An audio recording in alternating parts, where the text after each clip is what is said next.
receivers got their butts kicked. Yeah, this is going to be interesting to see now because Mickey Joseph is going to be asked about this in the future. If he doesn't say anything, he's going to be asked like, okay, you told us a week ago you were getting your butts kicked. What's been happening the last week? Yeah, you know what? Unfortunately, that might have been the last time we get to hear from Mickey Joseph for the rest of the season. The way they've kind of mapped things out. Oh yeah, with the coordinators taking on. Right. Maybe we might get him one more time before we go to Ireland, which, I'm keeping my fingers and toes crossed that we do hear from Mickey, because you hear it's hard to explain with the amount of the amount of information that I get from coaches and left and right. But Mickey Joseph is a special kind of a guy. But like I said before, you know what? I'm not worried about that receiver room having a bad day like that, because their leader is not going to let them just dwindle. And I mean, he's going to make them bounce back. So that would have been nice to be there today. Seriously, to see kind of what happened, especially in full pads today. So I don't know. To me, I think that's more of a Mickey just trying to light a fire under his room, because it was just kind of a down day. Other than yesterday, all signs have pointed to that they have been stacking days, like we talked about, and have been getting better and better. So it's a talented room. Don't get me wrong. There's a lot of different weapons that they can, deploy there from that room.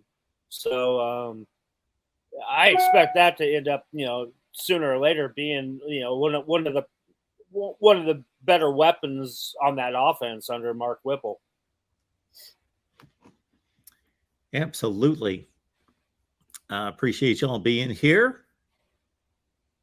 And I mean, if I just want to keep rattling off on observations, I mean, the running back room to me, boy, these guys look like they've put a lot of work in over the summer, conditioning wise, lifting, the whole group. They look faster, bigger, faster, leaner than I remember. I think off the top of the show there, I gave Moonbot that little nugget about Jacquez Yant. My goodness, I almost didn't recognize Jacquez Yant yesterday.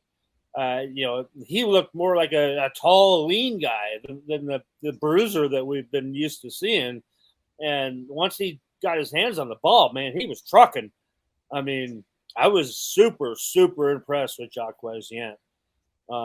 So like I said, it was a limited sample size we got to see yesterday, but all signs point to me that that room looks like it's going to be very, very competitive. All the way through fall camp here until they go over to Ireland to play Northwestern, and I don't think we'll find out who the starter is going to be until then.